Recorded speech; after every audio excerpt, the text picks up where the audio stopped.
প্রধান উপদেষ্টার সাথে আলোচনা ছিল যে আলোচনায় আমাদের দলের পক্ষ থেকে আমরা পরিষ্কারভাবেই জানিয়েছি যে যেসব উপদেষ্টাদের নিয়ে বিতর্ক রয়েছে, বিশেষ করে আমাদের আন্দোলনকারী ছাত্র নেতৃবৃন্দের মধ্যে যারা উপদেষ্টা হয়েছেন তারা যেহেতু একটি দল করেছেন এবং বাইরে এই কথাটি প্রচলিত আছে, এই দলটি সরকারের সুবিধা পাচ্ছে এবং সরকার পৃষ্ঠপোষকতা করছে, যেই কারণে আমরা বলেছি যে এই দলের সাথে সংশ্লিষ্ট এনসিপির দুজন উপদেষ্টা তাদেরকে অপসারণ করা বা তাদেরকে বুঝিয়ে পদত্যাগের দিকে আপনার নিয়ে যাওয়া, এটা সরকারের জন্য একটা ভালো দিক হবে। পাশাপাশি বিএনপির পক্ষ থেকে যেহেতু আরও একজন উপদেষ্টা নিয়ে তারা দ্বিমত পোষণ করেছে, সঙ্গত কারণেই এরকম বিষয়গুলোতে সরকার যেন ইতিবাচকভাবে আমলে নেয় এবং ঢাকা মহানগর দক্ষিণের সিটি কর্পোরেশন নির্বাচনে যে জটিলতা তৈরি হয়েছে এবং উত্তরের যে প্রশাসক নিয়ে আপনার তার হিজবুত তাহরীরের সাথে সংশ্লিষ্টতার অভিযোগ রয়েছে, এই বিষয়গুলোতে আমরা ব্যবস্থা নেওয়ার জন্য জানিয়েছি। এবং আপনারা লক্ষ্য করছেন যে এই সময় বিশেষ করে আমাদের দেশপ্রেমিক সামরিক বাহিনীর বিরুদ্ধে নানা ধরনের নিষেধাজ্ঞার বিদ্বেষ ছড়িয়ে সরকারের সাথে বা জনগণের মুখোমুখি দাঁড় করানোর একটা চেষ্টা করা হচ্ছে সামরিক বাহিনীকে। সরকার যেন সামরিক বাহিনী সহ পুরো প্রশাসনকে আস্থায় নিয়ে কাজ করে,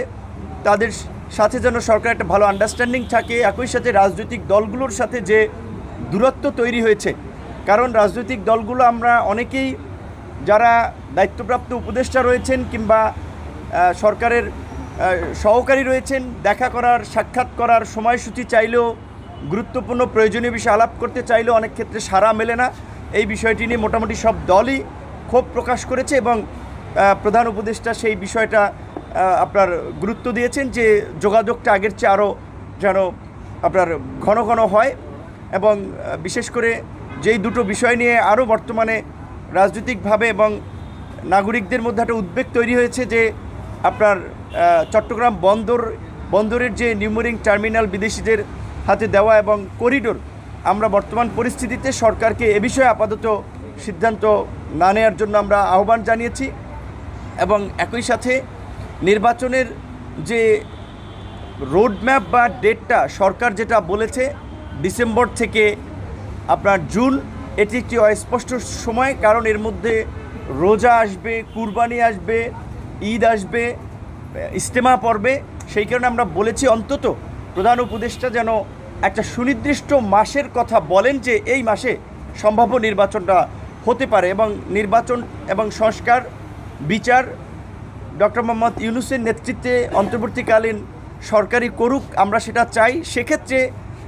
সরকার অভ্যন্তরীণভাবে কিংবা যে বাহ্যিকভাবে যে চাপগুলো কিংবা নানান ধরনের ষড়যন্ত্র তারা অনুভব করছে বা করবে, সেই ক্ষেত্রে আমরা পরিপূর্ণ তাকে সহযোগিতা করব আমাদের পক্ষ থেকে। এটাই ছিল মোটামুটি দলীয় এবং মোটা দাগে আজকের এই আলোচনার বিষয়বস্তু।